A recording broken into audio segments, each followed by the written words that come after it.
Oh, hello. Hey, man, I never know how to start these intros out. But let me just talk to you like I'm talking to a friend. Hey, girl, how are you? My name is Mel. And if you are new here, welcome to my video. Welcome to my channel.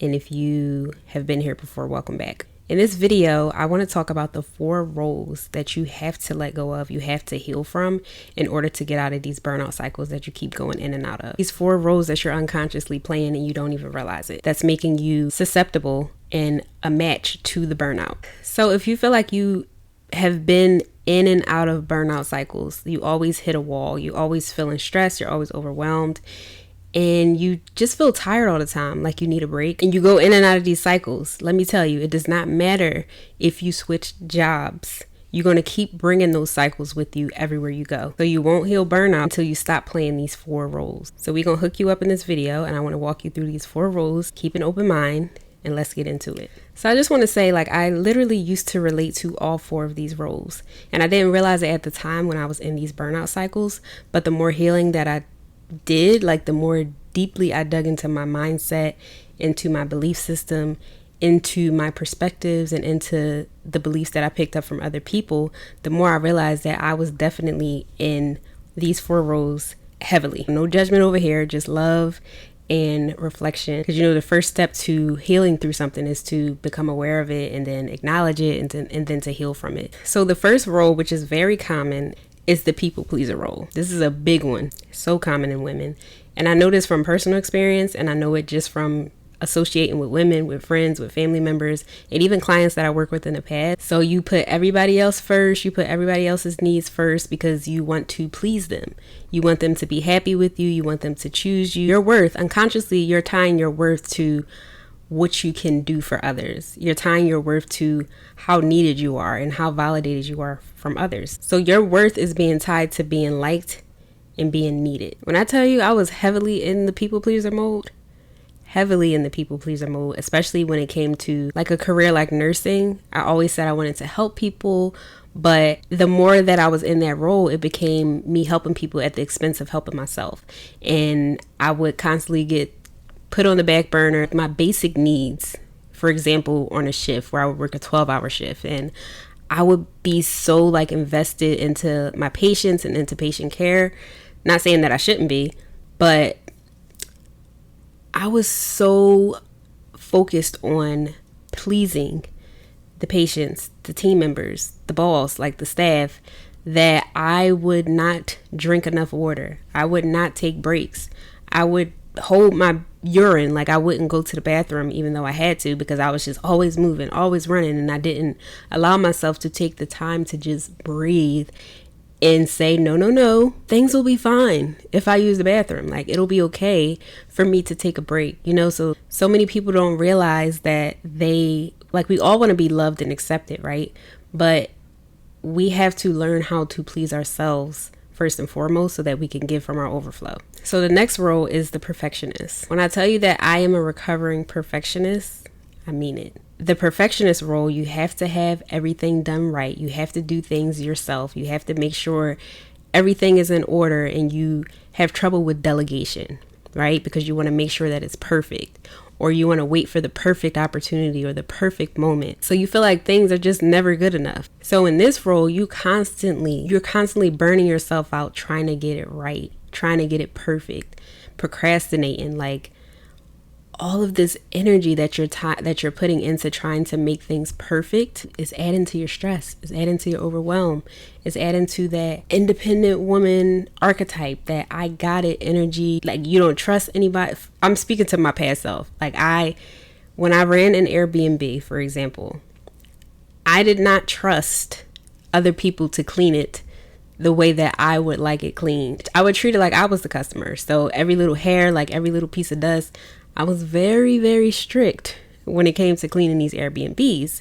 And after a while, I got burned out because I just wanted to take on the load. I wanted to clean. I wanted to be the manager. I wanted to run all the things because I had in my mind that it had to be perfect, when I should have just hired somebody to help clean, train the people to have it clean to the level that I wanted to have it cleaned at. Me not being able to delegate and me wanting everything to be perfect and things, I just want to say that things are never perfect. So what helps me when I would get into that mindset of perfectionism is that my version of perfect and your version of perfect or somebody else's version of perfect is not the same. So if I think something is perfect, you might not think it's perfect. You might find a flaw in the thing that I think is perfect and vice versa. Perfectionism is an illusion.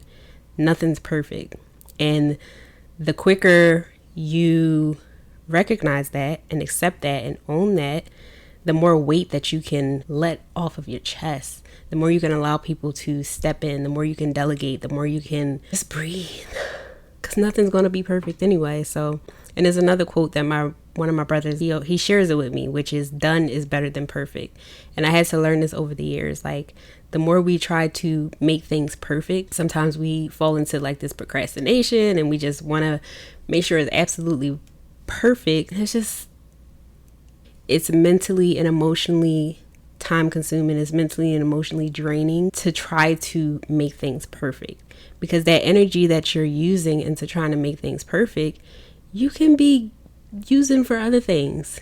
Like, you don't have to stress. You don't have to feel overwhelmed, anxious. You don't have to add that onto your plate by trying to make things perfect. So the next sneaky role that you might be playing out unconsciously that's keeping you in these burnout cycles is the strong woman, the strong, independent woman archetype. And let me make it clear, like, I'm not saying there's anything wrong with being resilient and getting things done on your own and being able to rely on yourself and, being able to count on yourself and take accountability and all those things. All of those things are beautiful.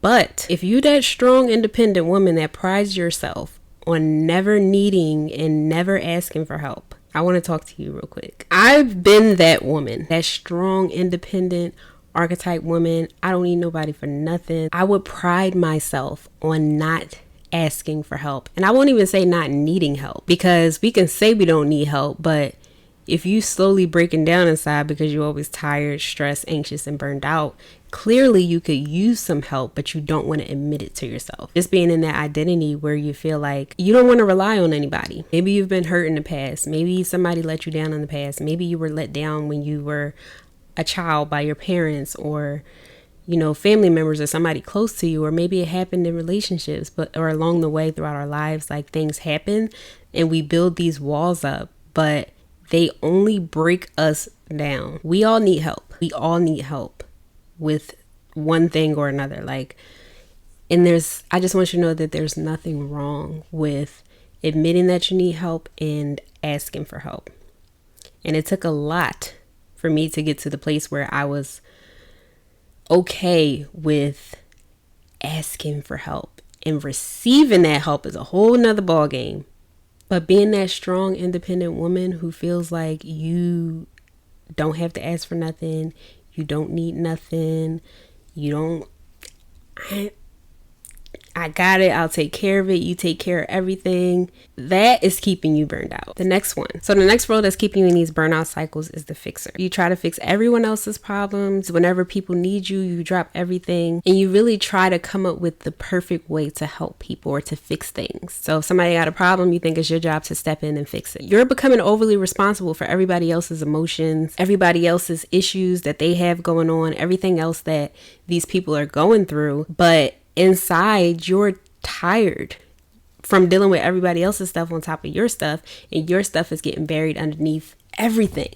So you're trying to be overly responsible, you're trying to be overly helpful, and your identity is tied to how much you can fix, how much you can help people. And there's nothing wrong with helping people, but like I always say, if these roles are like excessive, and if it's at the expense of helping yourself, if it's at the expense of fixing your own internal issues that's keeping you stuck in these roles, you're going to keep repeating the same burnout cycles over and over. So your identity is tied to how helpful you can be for other people, how much you can fix things for other people. It's taking a toll on you, whether you want to admit it or not. And all of these roles, the thing about these roles is all of these roles have this underlying feeling of you trying to control or take the control the situations and control everybody else's emotions and feelings and everything else around you, right? But the real thing that what I learned from my experience in these, when I had these 4 roles, is that the more you peel back the layers and the more that you heal from these roles, because we act out these roles subconsciously. So it's like, it's not something we're doing on purpose, but the beliefs, the perceptions, like the things that shaped us into who we are today have caused us to unconsciously take on these roles. This is what I learned, right? These roles are manipulative to get people to accept you, to feel validated, to get people to like you. But the whole time you're trying to get other people to validate, accept, and like you, you're abandoning yourself. And that's why you keep hitting these walls. You keep getting burned out. You keep feeling like you're buried underneath all the stress, the emotion, the overwhelm, because not only are you taking on your own stuff, you have like your own issues, but you're subconsciously stuck in these roles that are taking on everybody else's issues and energy and all the things that they're going through as well.